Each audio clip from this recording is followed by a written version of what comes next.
Hello बच्चों, जय हिंद, जय राजधानी। तो पिछले क्लास में हम लोगों ने अर्थवॉर्म स्टार्ट करा था। तो अर्थवॉर्म में सबसे पहले हम लोगों ने अर्थवॉर्म का इंट्रोडक्शन देखा, अर्थवॉर्म के स्पीसीज़ के बारे में हम लोगों ने डिस्कस किया। फिर उसके मॉर्फोलॉजी को देखा, बॉडी सेगमेंटेड होता है, कितने सेगमेंट होते हैं, किस सेगमेंट में कौन कौन से पार्ट्स होते हैं, ये सब देखा। उसके बाद सिलोम, बॉडी वॉल, ये सब हम लोगों ने डिस्कस कर लिया था। उसके बाद फिर हम लोगों ने एलिमेंट्री कैनाल यानी डाइजेस्टिव सिस्टम भी डिस्कस किया था। चलो अब अर्थवॉर्म के अदर ऑर्गन सिस्टम के बारे में यानी दूसरे अंग तंत्रों के बारे में आज डिस्कस करते हैं, ठीक है। तो डाइजेस्टिव सिस्टम के बाद हम देखते हैं रेस्पिरेटरी सिस्टम या रेस्पिरेशन। तो बच्चों ऐसा है कि अर्थवॉर्म का बॉडी जो है ऑर्गन सिस्टम लेवल का तो होता है, ठीक है ना, यानी अंग तंत्र स्तर का शरीर संगठन होता है। बट इसमें ना कोई रेस्पिरेटरी सिस्टम नहीं होता, ठीक है। तो फिर अर्थवॉर्म रेस्पिरेशन कैसे करता है, श्वसन कैसे करता है? तो ध्यान रखोगे कि ये जो अर्थवॉर्म है इसमें क्यूटेनियस रेस्पिरेशन, अर्थवॉर्म जो है इसमें क्यूटेनियस रेस्पिरेशन पाया जाता है। बात समझ में आई? यानी त्वचीय श्वसन या अध्यवर्णी। तो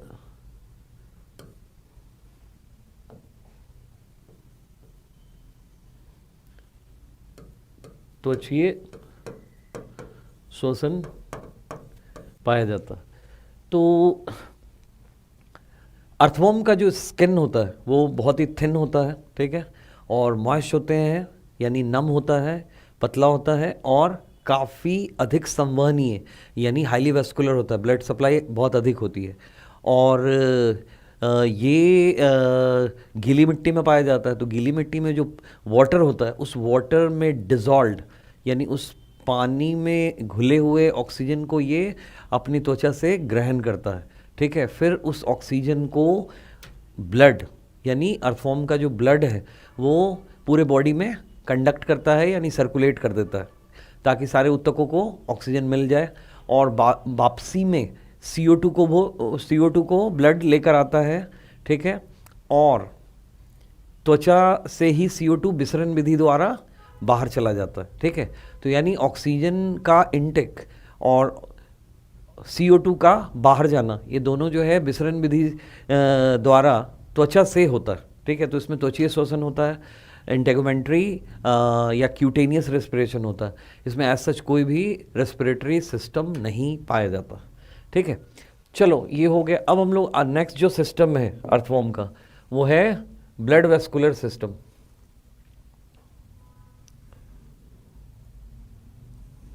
ब्लड वेस्कुलर सिस्टम। तो ब्लड वेस्कुलर सिस्टम को देखते हैं, ठीक है बच्चों। रक्त संवहनीय तंत्र, ओके, ठीक है। तो अर्थवॉर्म में जो सर्कुलेटरी सिस्टम या ब्लड वेस्कुलर सिस्टम मिलता है बच्चों, वो किस टाइप का होता है? आपको पता होगा कि सर्कुलेटरी सिस्टम या ब्लड वेस्कुलर सिस्टम दो तरह के होते हैं। एनिमल किंगडम में आपने पढ़ा होगा।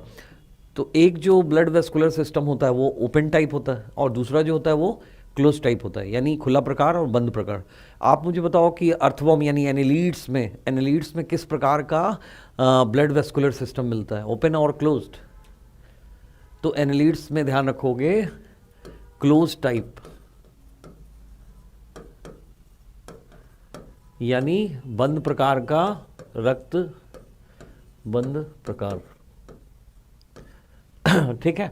तो बंद प्रकार का रक्त संवहनीय तंत्र पाया जाता है। तो बंद प्रकार का बोलने का क्या मतलब है और खुले प्रकार का बोलने का क्या मतलब है? तो खुले प्रकार में हम ऐसा बोल सकते हैं कि ब्लड हमेशा ब्लड वेसल के अंदर नहीं रहता है, ठीक है ना। ब्लड वेसल कहीं पे खुल जाते हैं, ठीक है, जिन्हें ब्लड स्पेसेस बोलते हैं यानी रक्त स्थान या साइनसेस बोलते हैं, ठीक है।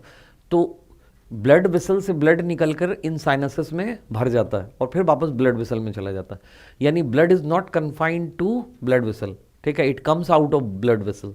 तो ये हो गया खुला प्रकार। लेकिन जो बंद प्रकार है, तो उस बंद प्रकार में ध्यान रखोगे बच्चों कि हमेशा ब्लड वेसल के अंदर ही रहेगा, कभी भी एक ब्लड वेसल से बाहर नहीं जाएगा। ठीक है, तो पूरे एनिमल किंगडम में दो ग्रुप है, दो फाइला है जिसमें क्लोज टाइप सर्कुलेशन मिलता है। ठीक है, एक तो एनेलिडा है और दूसरा है कॉर्डेटा। ध्यान रखोगे एनेलिडा और कॉर्डेटा, इन दोनों फाइला में क्लोज टाइप सर्कुलेशन मिलता है। ठीक है ना। ओके, तो ये जो केचुआ यानी अर्थवॉर्म का जो ब्लड वेस्कुलर सिस्टम है, इसमें क्या क्या है बच्चों? तो इसमें एक पहला जो कंपोनेंट है वो है ब्लड, दूसरा जो कंपोनेंट है वो है ब्लड वेसल्स, और तीसरा जो कंपोनेंट है वो है हार्ट। ठीक है, यानी हृदय, यानी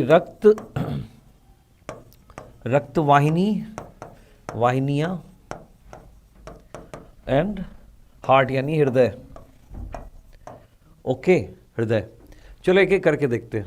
ब्लड, तो ये जो केचुआ है बच्चों यानी अर्थवॉर्म, तो इस अर्थवॉर्म का ब्लड किस कलर का होता है? तो इसका ब्लड जो है रेड कलर का होता है।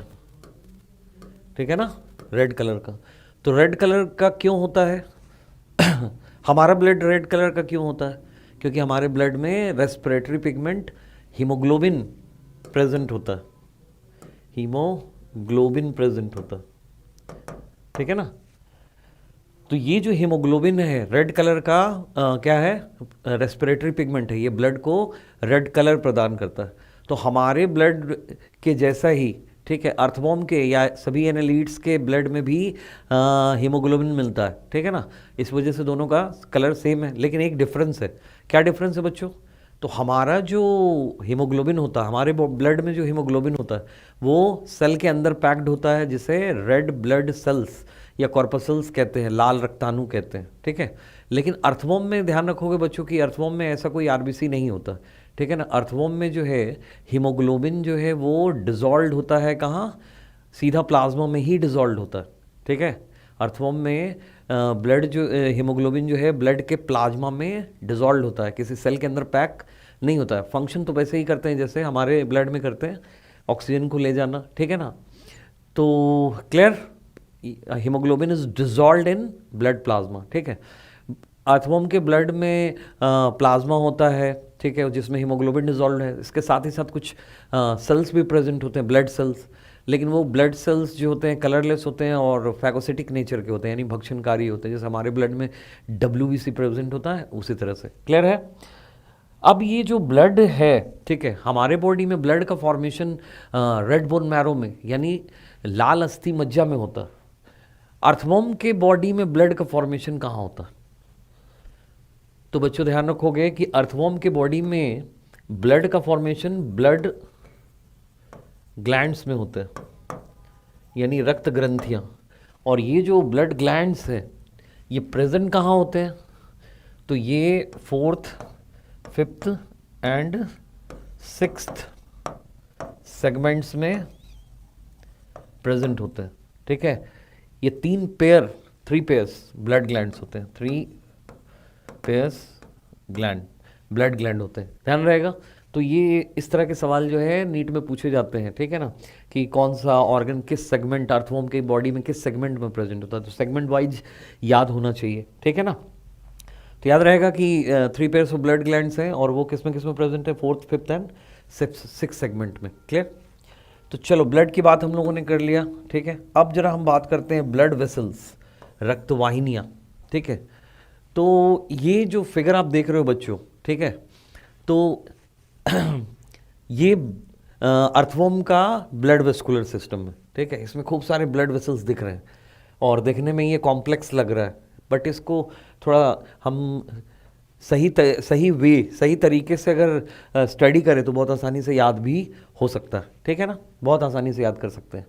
तो अर्थवॉर्म के ब्लड वेस्कुलर सिस्टम में यानी रक्त संवहनीय तंत्र में हम इस तरह से इसको स्टडी करेंगे कि सबसे पहले देखो कई ब्लड वेसल जो है शरीर में लंबाई की डायरेक्शन में, लंबाई की दिशा में जा रहा है। ठीक है ना, तो इन्हें जो लंबाई की दिशा में जा रहे हैं जो ब्लड वेसल, इन्हें हम लोग लॉन्गिट्यूडनल ब्लड वेसल्स कहते हैं। क्या कहते हैं? इन्हें लॉन्गिट्यूडिनल ब्लड वेसल्स कहते हैं। लॉन्गिट्यूडिनल ब्लड वेसल्स यानी अनुलंब रक्त वाहिनियां। अनुलंब रक्त वाहिनियां, ठीक है, ओके। लेकिन इन लॉन्गिट्यूडिनल ब्लड वेसल्स को देख रहे हो, बीच से ट्रांसवर्स इस तरह से जो ब्लड वेसल्स हैं, ठीक है, वो कनेक्ट कर रहे, तो इन्हें हम क्या कहेंगे? ट्रांसवर्स ब्लड वेसल्स, ठीक है, यानी अनुप्रस्थ रक्त वाहिनियां, ठीक है बच्चों। इसके अलावा ये जो एलिमेंट्री कैनाल है, बॉडी वॉल है, इन सब की दीवार में ब्लड प्लेक्सेस मिलते हैं, यानी महीन रक्त वाहिनियों का जाल भी मिलता है, ठीक है ना। तो ब्लड प्लेक्सेस भी हम बोल सकते हैं, ब्लड प्लेक्सेस यानी रक्त जालक। क्लियर है बच्चों? तो चलो सबसे पहले ना हम ये लॉन्गिट्यूडिनल ब्लड वेसल्स को पकड़ने की कोशिश करते हैं कि इसमें कौन कौन से लॉन्गिट्यूडिनल ब्लड वेसल्स मिलते हैं, ठीक है।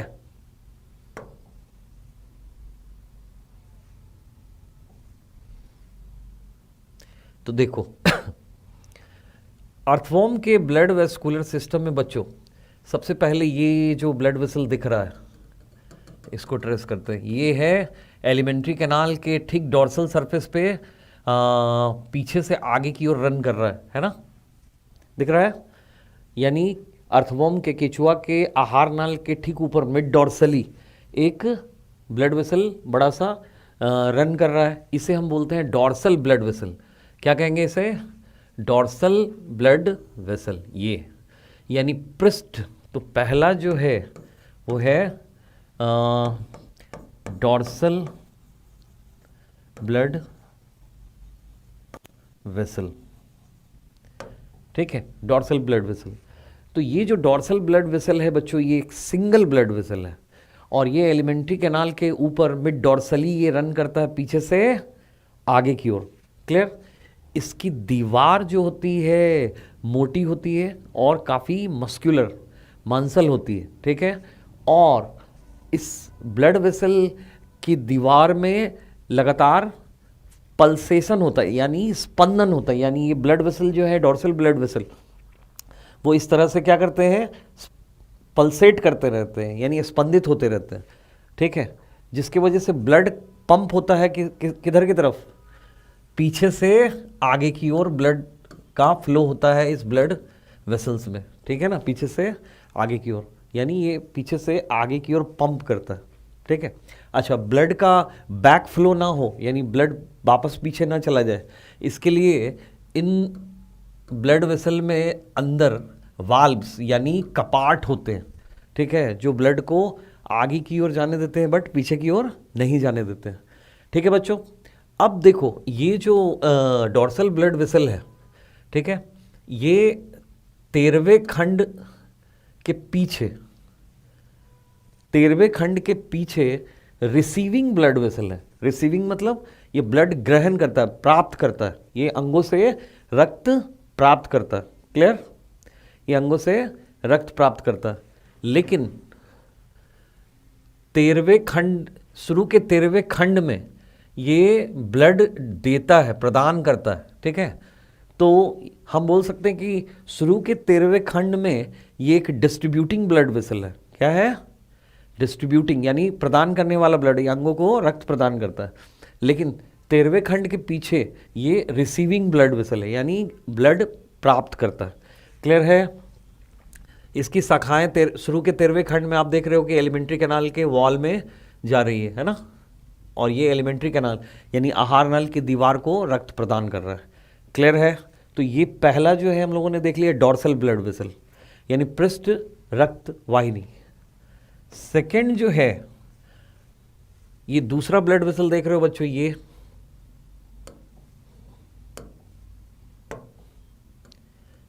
है ना, ये एलिमेंट्री कैनाल के वेंट्रल सरफेस से आगे से पीछे की तरफ जा रहा है, यानी फर्स्ट टू लास्ट सेगमेंट, ठीक है, पहले खंड से अंतिम खंड तक एलिमेंट्री कैनाल के नीचे से होके जा रहा है, ठीक है।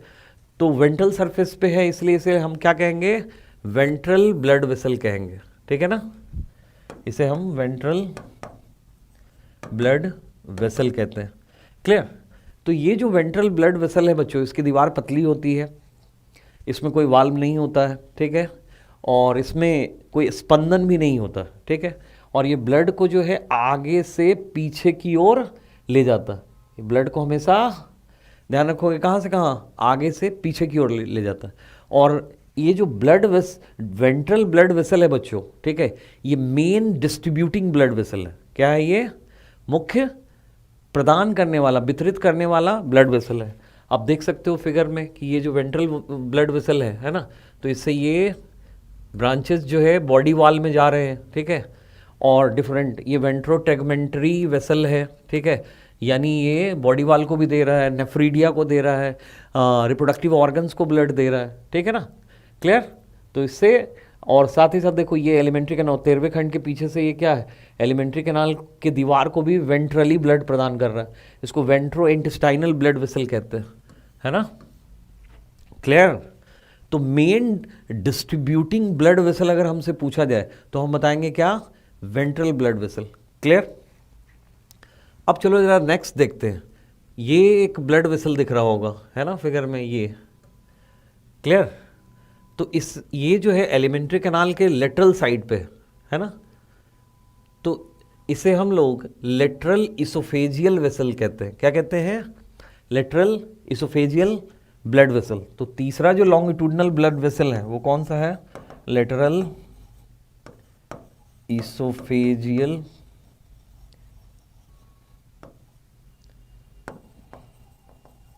Blood vessel. ओके। तो अब यहां पे ध्यान दो कि ये जो लेटरल इसोफेजियल ब्लड वेसल है ये एक जोड़ी है, ठीक है, एक इस साइड है और एक उस साइड है, और ये एलिमेंट्री कैनाल के वेंट्रोलेटरल यानी अधर पार्श्व भागों में फर्स्ट टू 13th सेगमेंट तक रन करता है, ठीक है ना। यहां तक आकर ये यहाँ तक 13th सेगमेंट तक जो ये दिख रहा है ब्लड वेसल, इसे ही हम लेटरल इसोफेजियल वेसल कहते हैं। क्लियर है।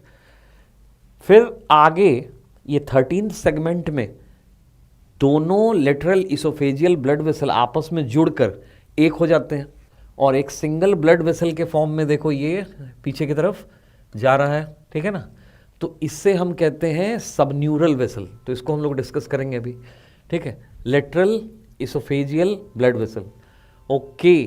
तो ये जो लेटरल इसोफेजियल ब्लड वेसल है बच्चों, ये क्या कर रहा है कि ये ब्लड जो है रिसीव कर रहा है। ये ब्लड कहाँ से रिसीव कर रहा है, एलिमेंट्री कैनाल के डिफरेंट वॉल से, और उसको पीछे की तरफ कंडक्ट कर रहा है, ठीक है ना।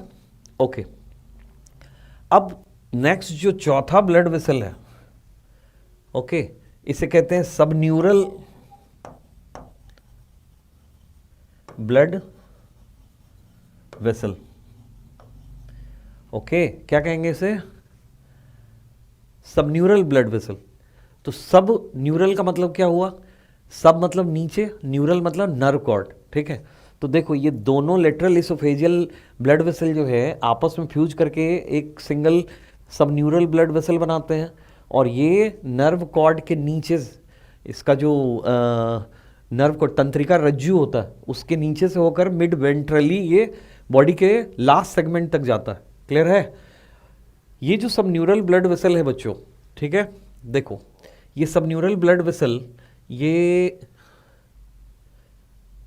जो ब्लड वेसल्स दिख रहे हैं इसे हम कमिजरल वेसल कहते हैं, ठीक है। तो इस कमिजरल वेसल के थ्रू डॉर्सल ब्लड वेसल से कनेक्टेड है, ठीक है, यानी सबन्यूरल ब्लड वेसल से ब्लड कहाँ जा रहा है, डॉर्सल ब्लड वेसल में जा रहा है ना। सबन्यूरल ब्लड वेसल से ब्लड कहाँ जा रहा है, ये डॉर्सल ब्लड वेसल में जा रहा है। क्लियर है ना, दिख रहा है फिगर में। ओके, तो हर सेगमेंट से एक एक पेयर, ये कमिजरल ब्लड वेसल सबन्यूरल ब्लड वेसल को डॉर्सल ब्लड वेसल से कनेक्ट करेंगे। क्लियर है बच्चों? ओके, इसके अलावा ये जो सबन्यूरल ब्लड वेसल है बॉडी वॉल और अलग डिफरेंट टिश्यूज़ को, ऑर्गन्स को भी ब्लड सप्लाई कर रहा है। ठीक है ना? चलो 3 हो गए, 4 हो गए। अब ये फिफ्थ जो लॉन्गिट्यूडनल ब्लड वेसल है, अब यहाँ देखो फिगर में दिख रहा है कि ये इसका स्टमक है ना, अर्थवॉर्म का। तो ये इसोफेगस है और ये स्टमक है ना, तो स्टमक के ऊपर एक छोटा सा ब्लड वेसल दिख रहा है, ये है ना, ये तो ये इसोफेगस के ऊपर से स्टार्ट होता है, इसलिए इसको सुप्रा इसोफेजियल वेसल कहते हैं। तो नेक्स्ट जो है वो है क्या? सुप्रा इसोफेजियल ब्लड वेसल। ठीक है ना, सुप्रा इसोफेजियल ब्लड वेसल है। तो ये सुप्रा इसोफेजियल ब्लड वेसल जो है बच्चों, ध्यान रखोगे कि ये 9th to 12th 13 सेगमेंट तक आता है। ठीक है ना, और स्टमक के ऊपर मिड डॉर्सली रन करता है 9 to 13th सेगमेंट तक। ठीक, अब ये जो सुप्रा इसोफेजियल ब्लड वेसल है, इसमें भी ब्लड का फ्लो पीछे की तरफ होता है, लेकिन ये जो सुप्रा इसोफेजियल है बच्चों, ये अदर ब्लड वेसल से भी, लॉन्गिट्यूडनल ब्लड वेसल से भी जुड़ा होता है। देखो, ये जो लेटरल इसोफेजियल ब्लड वेसल है, ठीक है, ये लेटरल इसोफेजियल ब्लड वेसल जो है, ये सुप्रा इसोफेजियल ब्लड वेसल को कनेक्ट कर रहा है किससे? ये 2 पेयर क्या है, इसे एंटेरियर लूप कहते हैं। क्या कहते हैं? एंटेरियर। तो 2 इस साइड है और 2 उस साइड है। ठीक है ना, तो ये जो एंटेरियर लूप्स हैं, एक पेयर तो है 10th सेगमेंट में और दूसरा पेयर है 11th सेगमेंट में। ये ध्यान रखोगे कि एंटीरियर लूप्स जो होते हैं ये 10th और 11th सेगमेंट, इसमें कोई वाल्व नहीं होता है, वॉल थिन होता है, मस्कुलर नहीं होता, पल्सेशन नहीं होता। ठीक है, ये सिंपली ये लेटरल इसोफेजियल ब्लड वेसल से ब्लड को किसको देता है? सुप्रा इसोफेजियल ब्लड वेसल को। क्लियर है बच्चों? ओके, और देखो ये जो लेटरल इसोफेजियल ब्लड वेसल, ये जो लेटरल इसोफेजियल ब्लड वेसल है, ये ब्लड को यहाँ कलेक्ट कर रहा है डिफरेंट बॉडी वॉल से और डिफरेंट ऑर्गन से, और इसके एंटीरियर लूप के थ्रू सुप्रा इसोफेजियल को दे रहा है। ठीक है ना? ओके, तो ये 5 तरह के जो है लॉन्गिट्यूडनल ब्लड वेसल्स, ये हम लोगों ने देख लिया। ठीक है ना, 5 types of longitudinal blood vessels हमने देख लिया। ओके, अब नेक्स्ट जो है ट्रांसवर्स वेसल भी हम लोगों ने देख लिया। तो ट्रांसवर्स वेसल में क्या है? ये है एंटीरियर लूप्स और ये है कमिजरल वेसल्स। ठीक है ना, अब नेक्स्ट जो है दैट इज़ व्हाट? हार्ट। तो हार्ट जो है अर्थवॉर्म में, ठीक है, 4 पेयर्स होते हैं। ठीक है, 2 पेयर यहाँ दिख रहा है, एक 7th में और एक पेयर 9th में, एक पेयर 7th सेगमेंट में और एक पेयर 9th सेगमेंट में। तो इन्हें हम लोग लेटरल हार्ट कहते हैं, लेटरल हार्ट्स कहते हैं।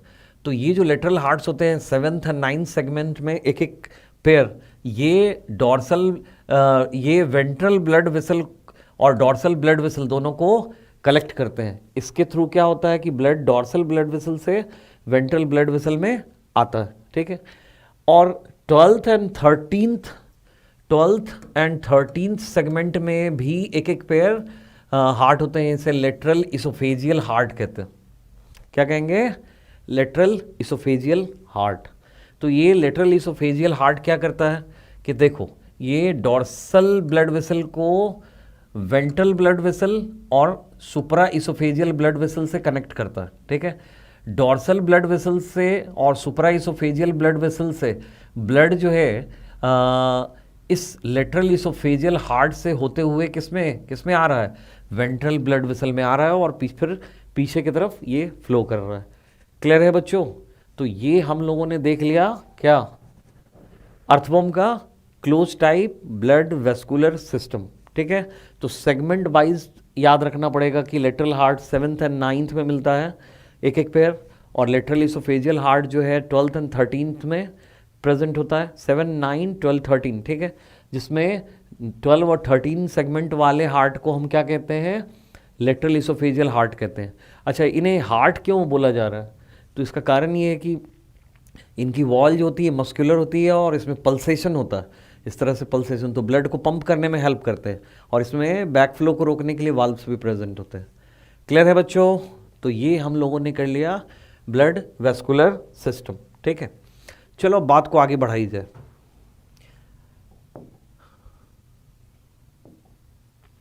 देखो ये हार्ट का फिगर है ना, ये डॉर्सल ब्लड वेसल्स, ये वेंट्रल ब्लड वेसल्स, और ये लेटरल हार्ट है, और ये लेटरल इसोफेजियल, ठीक है, हार्ट है। तो इसमें वाल्व्स दिख रहे हैं ये, तो ये जाने तो देते हैं बट वापस आने नहीं देते हैं, है ना, क्लियर, ओके।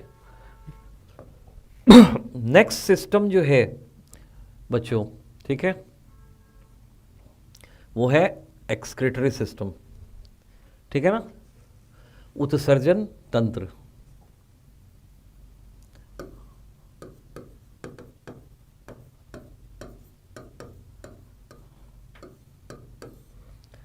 ओके,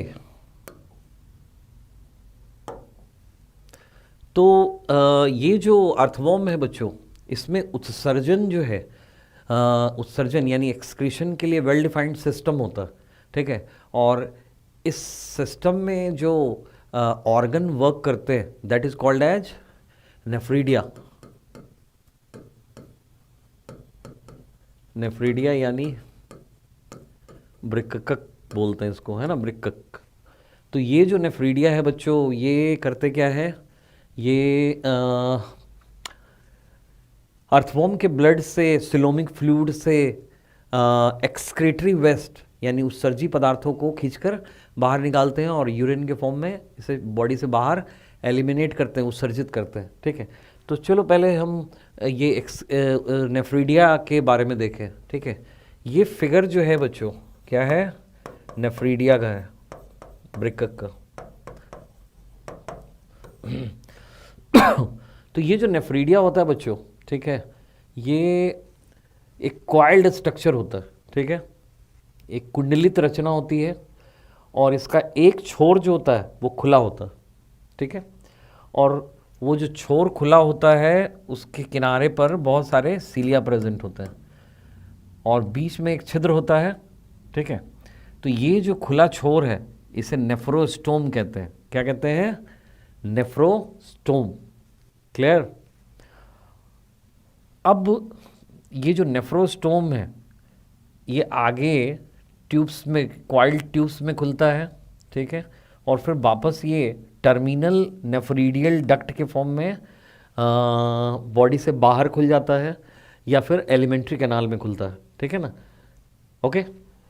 तो ये जो नेफ्रीडिया है बच्चों, इसमें ये जो नेफ्रोस्टोम है, ठीक है, इस नेफ्रोस्टोम, ये जो नेफ्रोस्टोम है, ये नेफ्रोस्टोम ध्यान रखोगे कि नेफ्रीडिया में एब्सेंट भी हो सकते हैं, लेकिन अगर नेफ्रीडिया में नेफ्रोस्टोम प्रेजेंट है, ठीक है ना, तो ऐसे नेफ्रीडिया को मेटानेफ्रीडिया कहते हैं। क्या कहते हैं, ऐसे नेफ्रीडिया को मेटानेफ्रीडिया कहते हैं। अभी अर्थवॉर्म में हम देखेंगे तो आपको पता चलेगा कि ये जो मेटानेफ्रीडिया है, ये जो नेफ्रीडिया है, तो कई नेफ्रीडिया ऐसे होंगे जिसमें नेफ्रोस्टोम नहीं होगा। देखो ये नेफ्रोस्टोम का स्ट्रक्चर यहाँ पे सिलिएटेड है, और इधर से ये सिलोमिक फ्लूइड को अंदर लेता है, फिर उसको उसमें से जो इसेंशियल सब्सटेंसेस होते हैं उसको इसका वॉल जो है उसमें प्रेजेंट सेल एब्जॉर्ब करते हैं और उसे वापस सिलोमिक फ्लूइड में डाल देते हैं, और जो नाइट्रोजिनस वेस्ट रह जाता है उसे आगे जाने देते हैं,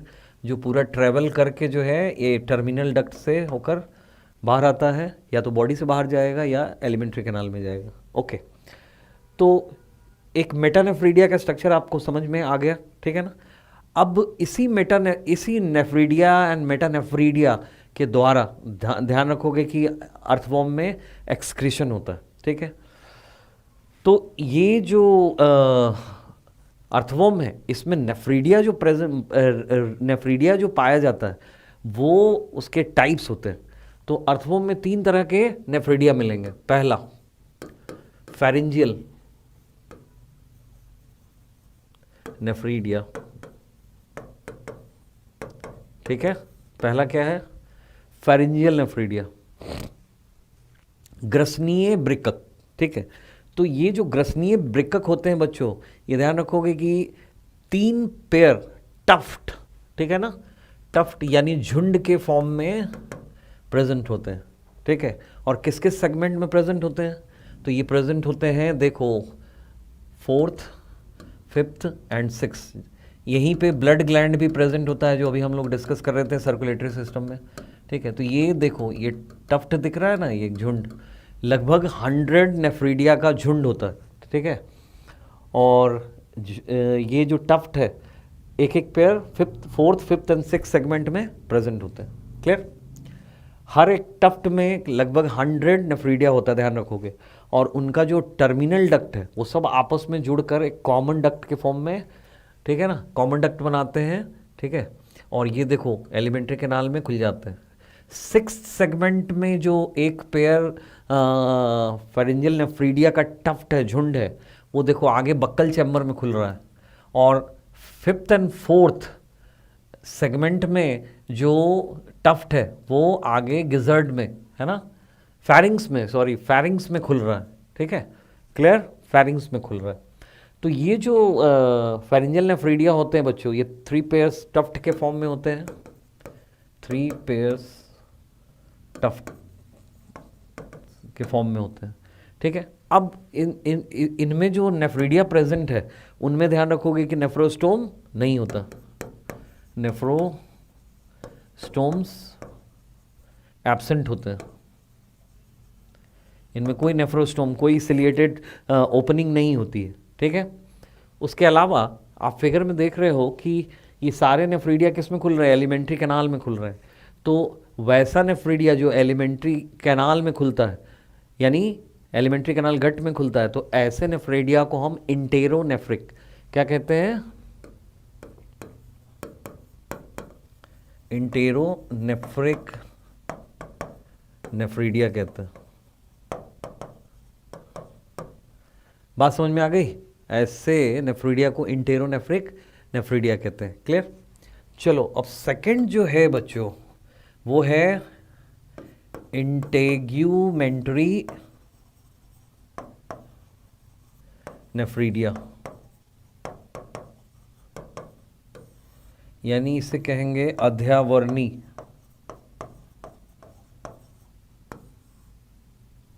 वृक्क। तो ये जो डॉट डॉट स्ट्रक्चर दिख रहा है बच्चों, एक्चुअली यही इंटेगुमेंट्री नेफ्रीडिया होते हैं। ये बहुत ही सूक्ष्म, यानी बहुत छोटे होते हैं, माइन्यूट, यानी बहुत ही सूक्ष्म होते हैं और वी शेप्ड होते हैं, ठीक है। और ये इंटेगुमेंट के नीचे चिपके होते हैं, यानी उसके बॉडी वॉल के अंदर वाले सरफेस के नीचे चिपके होते हैं। क्लियर?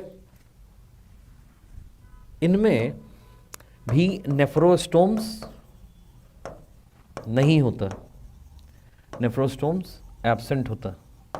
क्लियर है? इनमें भी नेफ्रोस्टोम्स एब्सेंट होता है। और ये जो इंटेगुमेंट्री नेफ्रीडिया है बच्चों, इनका नंबर जो है हर सेगमेंट में लगभग 200 के आसपास होता है, ठीक। लेकिन जो क्लाइटेलम वाला रीजन है, यानी क्लाइटेलम वाला जो पर्यानक वाला जो भाग है, 14th, 15th and 16th segment, उसमें इन इंटेगुमेंट्री नेफ्रीडिया का नंबर लगभग 2000 होता है, ठीक है। कितना होता है? लगभग 2000 होता है। इसलिए इस इस क्लाइटेलम वाले रीजन को हम फॉरेस्ट ऑफ नेफ्रीडिया कहते हैं। क्या कहते हैं? फॉरेस्ट ऑफ नेफ्रीडिया, यानी वृक्क का जंगल बोलते हैं। ध्यान रहेगा बच्चों, इसे क्या कहेंगे? वृक्क का जंगल। ओके, अब जरा देखते हैं ये जो इंटेगुमेंट्री नेफ्रीडिया होते हैं बच्चे, ये भी ध्यान रखोगे कि फर्स्ट एंड सेकंड सेगमेंट में बिल्कुल ही एब्सेंट होते हैं। यानी ये 2 सेगमेंट, फर्स्ट एंड सेकंड खंडों को छोड़कर ये समूचे बॉडी में प्रेजेंट होता है, ठीक है। और क्लाइटेलम रीजन में बहुत ज़्यादा नंबर में प्रेजेंट होता है, इसलिए इस क्लाइटेलम रीजन को फॉरेस्ट ऑफ नेफ्रीडिया कहते हैं। और ये भी ध्यान रखोगे कि ये जो इंटेगुमेंट्री नेफ्रीडिया होते हैं, ये सब इनके जो टर्मिनल डक्ट्स होते हैं, ये कहाँ खुलते हैं? बॉडी वॉल के सरफेस पे खुलते हैं, यानी स्किन पे खुलते हैं, बॉडी से बाहर डायरेक्ट खुलते हैं। तो ऐसे नेफ्रीडिया को हम क्या कहते हैं? ऐसे नेफ्रीडिया को एक्सोनेफ्रिक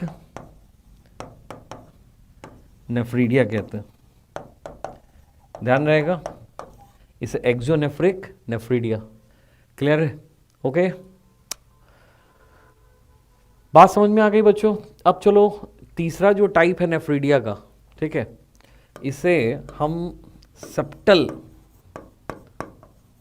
नेफ्रीडिया कहते हैं। क्या कहेंगे? सेप्टल नेफ्रीडिया, यानी पट्टीय बृकक। ओके, इसे पट्टीय बृकक कहेंगे, सेप्टल नेफ्रीडिया कहेंगे। तो नाम से ही पता चल रहा है, सेप्टा, ठीक है ना। तो मैंने बताया था कि शुरू के 4 खंड को छोड़कर बॉडी के सारे खंडों के 2 खंड, सारे खंडों के बीच क्या होता है कि एक थिन मस्क्यूलर पार्टीशन, यानी पतली मांसल पट उपस्थित होती है, जिसे सेप्टा कहते हैं, यानी पट बोलते हैं, ठीक है। तो ये जो इन सेप्टल नेफ्रीडिया है बच्चों, ये बिहाइंड 15 सेगमेंट, यानी 15वें खंड के पीछे से हर सेप्टा के दोनों साइड पर प्रेजेंट होता है। यानी ये कौन सा सेप्टा से स्टार्ट होगा? ये स्टार्ट होगा 15th 16th, ठीक है ना। 15th 16th सेप्टम से स्टार्ट होगा और उसके पीछे सारे सेप्टा के दोनों साइड प्रेजेंट होगा। अब चलो जरा इसके स्ट्रक्चर को देखें, ठीक है। ये देखो, ये एक सेप्टम है, यानी पट है। तो इस पट के एक साइड की तरफ दिखाया गया है क्या? एक साइड की तरफ दिखाया गया है ये नेफ्रीडिया, ठीक है ना। तो ये जो सेप्टल नेफ्रीडिया है, देखो 2 रो में, 2 पंक्तियों में अरेंज्ड है, 20 इधर 20 इधर, ठीक है। और फिर उसी तरह से पीछे भी, इस सेप्टा के पीछे भी दूसरे साइड पे भी 20 इधर 20 इधर, है ना।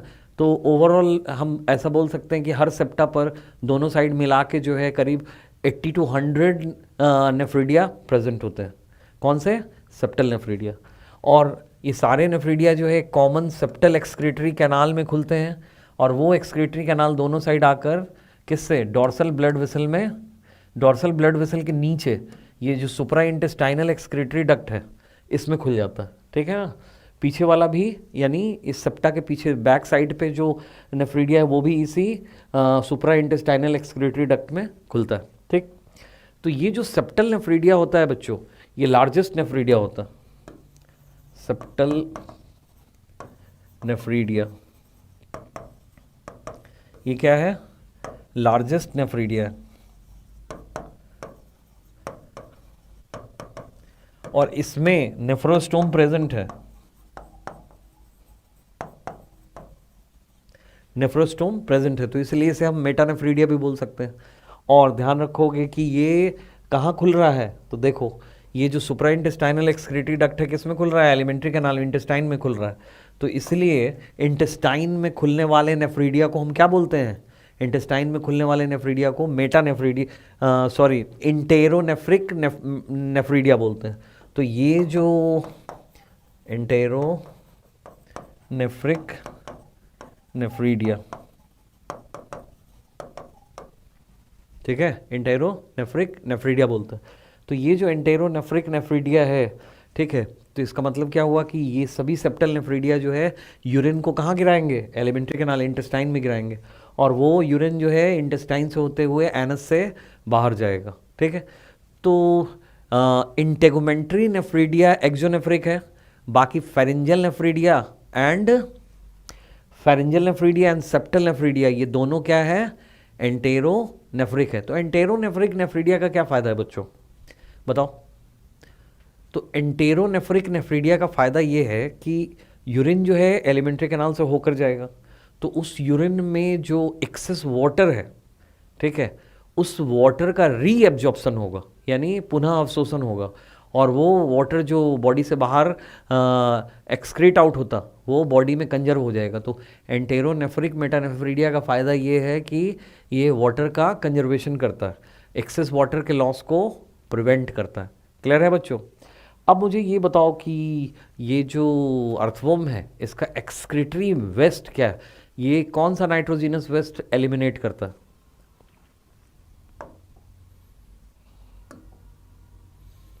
तो ये जो अर्थवर्म का यूरिन होता है बच्चों, इस यूरिन में ध्यान रखोगे कि 40% यूरिया होता है, 20% अमोनिया होता है, और फिर 40% जो है इसमें अमीनो एसिड होता है, अमीनो एसिड्स। ठीक है ना, ध्यान रहेगा। यानी इसके यूरिन में यूरिया भी होगा और अमीनो एसिड भी, यानी यूरियोटेलिक भी है और ये अमीनोटेलिक भी है, और साथ ही साथ थोड़ा सा अमोनिया भी है, तो अमोनियोटेलिक भी हो गया। ठीक है ना, तो ये अर्थवर्म का हम लोगों ने एक्सक्रीटरी सिस्टम डिस्कस कर लिया। चलो अब आगे नेक्स्ट जो सिस्टम है that is what, nervous system. ठीक है,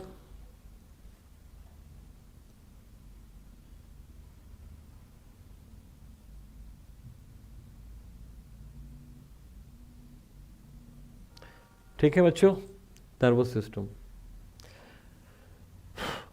तो अर्थवर्म का जो तंत्रिका तंत्र है, तंत्रिका तंत्र, ठीक है, अर्थवर्म का जो तंत्रिका तंत्र है, तो उस तंत्रिका तंत्र में क्या है कि गैंग्लियोनेटेड होता है, गुच्छकों का बना होता है। ठीक है, अर्थवर्म का जो नर्वस सिस्टम है, तंत्रिका तंत्र, वो गुच्छकों का बना होता है। अब देखो इसमें कैसे कैसे गुच्छक पाए जाते हैं, इसको ध्यान दें। ये जो है लेटरल व्यू है, पार्श्व लेटरल व्यू है ये, और ये टॉप व्यू है यानी डोर्सल व्यू है, यानी ये डोर्सल पृष्ठ सतह से देख रहे हैं। ठीक है, और ये देखो क्या है इसका, ये माउथ हो गया, ये बकल चैम्बर हो गया, ये फेरिंग्स है ना, दिस इज फेरिंग्स। तो फेरिंग्स के डोर्सल सरफेस पे, फेरिंग्स के डोर्सल सरफेस पे एक जोड़ी गैंग्लियन, एक जोड़ी ganglia, ganglia means what, ganglia मतलब गुच्छके, गुच्छके। बच्चों पहले सबसे पहले जो है ना, एक गैंग्लियन टर्म को हम लोग क्लियर करें। जैसे ग्रुप ऑफ साइटॉन, जैसे आप लोगों ने पढ़ा होगा कि नर्वस सिस्टम जो है न्यूरॉन्स का बना होता है। ठीक है, और न्यूरॉन्स में जो है साइटॉन्स होता है, एक्सॉन्स होता है, डेंड्रॉन्स होता है, हम लोगों ने टिश्यू में डिस्कस किया था। तो अगर किसी जगह पर, ठीक है ना, यानी केंद्रीय तंत्रिका तंत्र के बाहर, ठीक है, अगर किसी जगह पर बहुत सारे बहुत सारे साइटॉन्स इकट्ठा हो जाते हैं, ठीक है, यानी ग्रुप बनाते हैं, झुंड बनाते हैं, तो उस झुंड को ही गैंग्लियन कहते हैं। यानी group of cytons present outside the CNS, central nervous system, is called as a ganglion. ठीक है ना, ध्यान रहेगा। तो यहाँ पे ये सब जो स्ट्रक्चर दिख रहा है, ये सभी जो है क्या है, साइटॉन्स के ग्रुप है, इसलिए गैंग्लियन टर्म यूज किया जा रहा है। तो यहाँ पे फेरिंग्स है, तो फेरिंग्स के डोर्सल सरफेस पे सेकेंड और थर्ड सेगमेंट के जंक्शन पर, ठीक है, एक जोड़ी गैंग्लिया उपस्थित होता है, जिसे सुप्राफेरिंजियल गैंग्लिया कहते हैं। ठीक है ना, यानी अपग्रसनीय गुच्छक कहते हैं। ठीक है, और ये दोनों जो गैंग्लिया है बच्चों, जो फेरिंग्स के डोर्सल सरफेस पे प्रेजेंट है, जिसे सुप्राफेरिंजियल गैंग्लिया कहा जाता है, ये इसे ही हम अर्थवर्म का ब्रेन कहते हैं। क्या, अर्थवर्म का मस्तिष्क बोलते हैं। क्लियर है। तो ये देखो डोर्सल व्यू में ऐसा दिख रहा है, और वेंट्रल व्यू में देखो ये ऐसे दिखेगा। ठीक है ना, ओके, ये है सुप्राफेरिंजियल गैंग्लियन, ये यानी ब्रेन है ये। ओके, फिर एक जोड़ी गैंग्लियन जो है इस फेरिंग्स के वेंट्रल सरफेस पे प्रेजेंट होता है। ठीक है ना, फेरिंग्स के, जिसे सब फेरिंजियल, सब मतलब नीचे, यहां फिगर में देखो ये सब फेरिंजियल गैंग्लियन यहां पे है। ठीक है, क्लियर। तो फेरिंग्स के डोर्सल सरफेस पे एक जोड़ी सुप्राफेरिंजियल गैंग्लियन दैट इज ब्रेन, और फेरिंग्स के वेंट्रल सरफेस पे एक जोड़ी गैंग्लिया है, जिसे सब फेरिंजियल गैंग्लिया कहते हैं। और सुप्रा और सब को लेटरल साइड से, यानी पृष्ठ भाग में एक जोड़ी कनेक्टिव्स यानी संयोजक आपस में जोड़ देते हैं। देखो ये सुप्रा को सब से ये कनेक्टिव जोड़ रहा है, ये कनेक्टिव जोड़ रहा है। तो इसके वजह से क्या होता है कि फेरिंग्स के चारों ओर, ठीक है, एक रिंग लाइक स्ट्रक्चर बन जाता है नर्वस टिश्यू का, और इसे ही नर्व रिंग बोलते हैं, ठीक है। इसे क्या कहते हैं? नर्व रिंग कहते हैं। क्लियर? तो ये जो नर्व रिंग है ये थर्ड फोर्थ सेगमेंट के अंदर ही प्रेजेंट होगा, ठीक। अब ये जो सब फेरेंजियल गैंग्लियन है बच्चों, गैंग्लिया है, इससे एक जोड़ी नर्व कॉर्ड्स, क्या? एक जोड़ी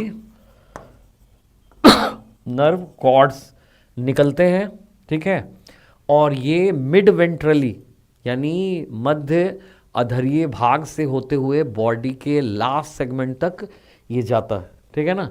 तो इन्हें हम बोलते हैं डबल, दो है आपस में फ्यूज होते हैं, वेंट्रल अधर भाग से जाते हैं, और सॉलिड यानी ठोस, अंदर कोई कैविटी नहीं होती नर्व कॉर्ड में, ठीक है। तो double ventral solid nerve cord बोलते हैं। तो ये सब फेरेंजियल गैंग्लिया से निकलते हैं और ये कहाँ मिड वेंट्रली जो है ये रन करते हैं बॉडी के लास्ट सेगमेंट तक। क्लियर? अब देखो ये जो double ventral solid nerve cord है, इन नर्व कॉर्ड के ऊपर हर एक सेगमेंट में एक गैंग्लियन प्रेजेंट होता है, ठीक है।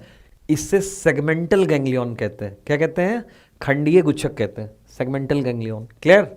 तो ये इसका सेंट्रल नर्वस सिस्टम हुआ। तो सेंट्रल नर्वस सिस्टम में एक नर्व रिंग है, double ventral solid nerve cord है, और उस नर्व कॉर्ड के ऊपर सेगमेंटल गैंग्लिया है, ठीक है ना, हर सेगमेंट में एक एक। अब इन गैंग्लिया से देखो बहुत सारे नर्व्स निकलते हैं और बॉडी के डिफरेंट ऑर्गन्स को ये क्या होते हैं? ट्रांसपोर्ट होते हैं, है ना। बॉडी के डिफरेंट ऑर्गन्स को, टिश्यू को, बॉडी वॉल को, इन सभी को ये सप्लाई होते हैं सारे नर्व्स। तो ये सभी मिलके पेरिफेरल नर्वस सिस्टम बनाते हैं। तो क्लियर है बच्चों? तो ये हम लोगों ने नर्वस सिस्टम देख लिया, ठीक है। अब अगले क्लास में हम इस अर्थवॉर्म के सेंस ऑर्गन्स को देखेंगे और रिप्रोडक्टिव सिस्टम को डिस्कस करेंगे। आज इस क्लास में बस इतना ही। ओके, जय हिंद, जय राजधानी। एग्रीकल्चर में है शानदार कैरियर, और एग्रीकल्चर मतलब राजधानी फाउंडा पचकोड़िया जयपुर राजस्थान। एग्रीकल्चर में राजस्थान ही नहीं, नॉर्थ इंडिया का किंग कौन, फैसला आप करें। राजधानी फाउंडा ने इस साल दी है आईसीआर में हिंदुस्तान की कैटेगरी की 8वीं रैंक और सामान्य वर्ग की 60वीं रैंक। राजस्थान जेड 2020 में टॉप 10 में से 8 विद्यार्थी, टॉप 50 में 22 विद्यार्थी राजधानी फाउंडा पचकोड़िया के। बिना जेड सीधे प्रवेश 2019 में राजस्थान की 63% सीटों पर राजधानी ने किया कब्जा। जहां 90% बच्चे कर रहे हैं 12वीं के बाद तैयारी में 1-2 साल खराब, वहीं राजधानी मचा रहे धूम। 12वीं के साथ ही जेट 2020 में 480 में से निशांत यादव ने प्राप्त किए 408 नंबर, यश शर्मा ने 394 नंबर। इस वर्ष इंस्पायर अवार्ड के रूप में मिलने वाली है 2,60,00,000 रुपए की स्कॉलरशिप। कक्षा 12 के परिणाम में 97% या अधिक एक विद्यार्थी, 95% या अधिक 3 विद्यार्थी, 94% या अधिक 7 विद्यार्थी, 93% या अधिक 11 विद्यार्थी, 90% या अधिक 40 विद्यार्थी, और वो भी ओवरऑल। ऑप्शनल सब्जेक्ट में 100% लाने वाले 2 विद्यार्थी, 99% या ज्यादा लाने वाले 3 विद्यार्थी, 97% या अधिक लाने वाले 19 विद्यार्थी, 90% या अधिक लाने वाले 163 विद्यार्थी। 10वीं से 12वीं साइंस व एग्रीकल्चर में अजय कुमार मीणा ने की 39% की रिकॉर्ड वृद्धि, रिंकू यादव ने की 37% की वृद्धि, नरेश पाटीदार ने 36% की वृद्धि। प्रकृति की गोद में 10 बीघा में फैला विशाल कैंपस, आधुनिक सुख सुविधा से युक्त separate girls and boys hostels. राजधानी एजुकेशन ग्रुप पचकोड़िया यूट्यूब चैनल व मोबाइल ऐप पर रोजाना ऑनलाइन क्लासेस भी। ICR, Z, BHU, agriculture supervisor 11-12 class के ऑनलाइन कोर्सेज भी उपलब्ध 11वीं 12वीं के साथ, और इसके बाद भी आईसीआर, जेड, बीएचयू की क्लासेज उपलब्ध। राजधानी एजुकेशनल ग्रुप पचकोड़े जयपुर में शामिल है Rajdhani science Dhara for preparation of NEET JEE, Rajdhani Founda for preparation of ICR JET BHU, Rajdhani Public Senior Secondary School for all academic classes, Rajdhani Girls and Boys Hostel with modern facilities और residential block. साथ ही visit करें www.rajdhanigroup.in। Helpline number 9314130130, call 90010013